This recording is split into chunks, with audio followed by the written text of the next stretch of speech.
Hi everyone, welcome to Perceptions. Today we're going to talk about Valentino Donna Born in Roma Extradose, which is the new flanker from the Valentino Donna line, Born in Roma.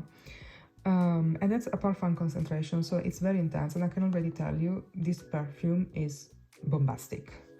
I mean, you really need a little of this one. I usually spray maybe for another parfum which is not too much intense, you know, like a regular one, average. I would do 8 sprays for sure. This one, I did 3 and I was overwhelmed. It's strong, so it's really strong. That's a 1 ounce bottle, by the way. I received this as a gift from my partner. Yeah, this is the, in case you care about the box. I'll leave it here so you have the name. Extradose is the name of this flanker from the Born in Roma line. So the 30 milliliters, the 1 ounce has this type of cap. The other ones, they have it without the cap itself. It's just the sprayer with the studs. So the declared notes for this perfume are cassis, rum accord, and vanilla.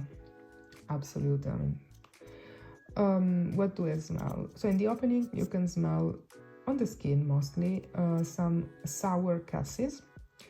It's not very strong because immediately is an overdose, an extra dose indeed, of vanilla. It's the black vanilla. It's from like Vanilla Pods vanilla. It's woody as well, and it's incredibly strong.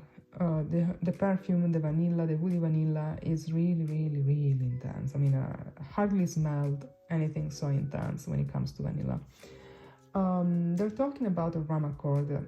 I'll be very honest with you. I don't smell a pure rum accord, really. Maybe it's the woodiness, but it's not boozy. What I can say is that in the heart of the perfume, I smell something that is almost virgin coconut. And it's, it's kind of this line between coconut and making me think of coconut rum.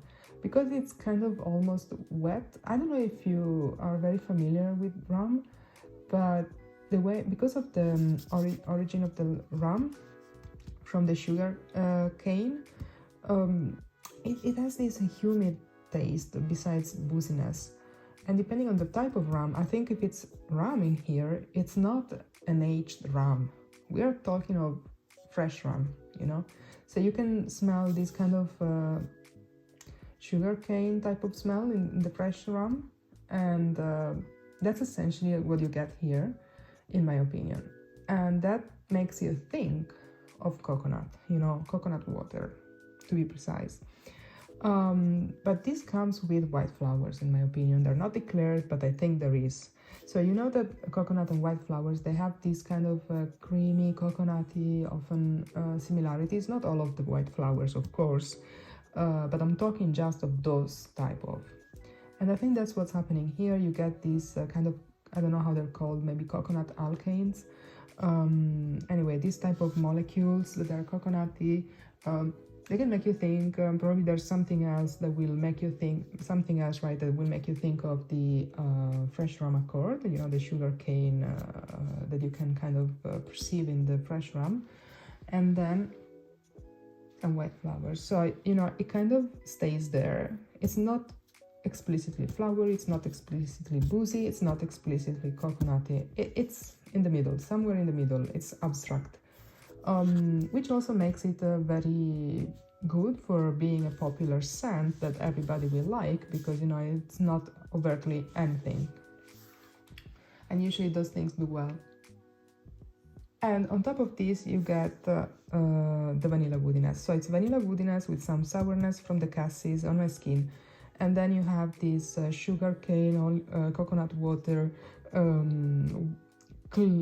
white flowers, creamy like white flowers, let's say, type of accord in the heart.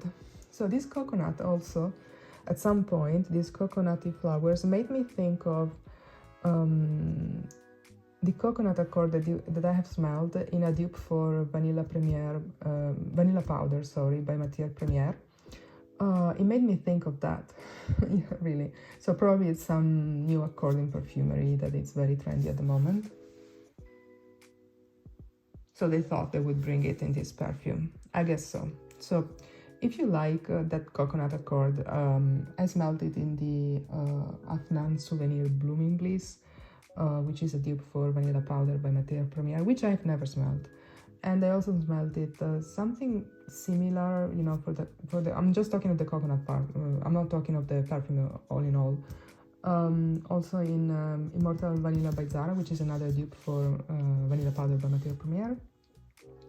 So essentially, you can find that kind of coconutty, flowery accord in here. And here I think they're thinking of sugarcane fresh rum. And that's it. So then what you get is these vanilla pods, black woody vanilla with some, maybe some coumarin. You may be able to distinguish some coumarin in this one.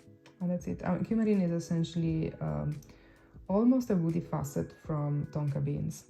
So always, you know, these tonka beans are, it's not the case in here, but tonka beans can be like tobacco, almondy, and vanilla. So it's another type of vanillic bean that you can use in perfumery, with a bit richer than, you know, well, it's not richer per se, but a difference. It's more varied as olfactive facets compared to vanilla itself, even if vanilla also can be very rich. So this is a deep woody vanilla with a coconutty fresh rum accord in the heart, and an opening where you get the sourness from the cassis, and that's about it. It's, you know, as a fragrance, does not seem, the fragrance as a perfume composition does not seem to be very complex, meaning that there are few main accords that are very intense, and it may be overpowering. It's very strong, but be careful, you know, don't spray too much of this. But I think it's very comforting. I think it's beautiful. I think it's well done.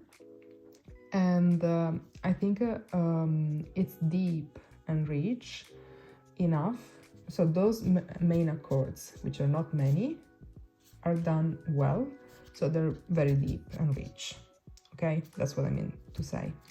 So if you like this one, let me know. Let me know if you tried it, if you tested, if you also agree that it is a beast mode perfume, because it is. And yeah, let me know what you think about it. Have a good one. See you in my next one. Bye.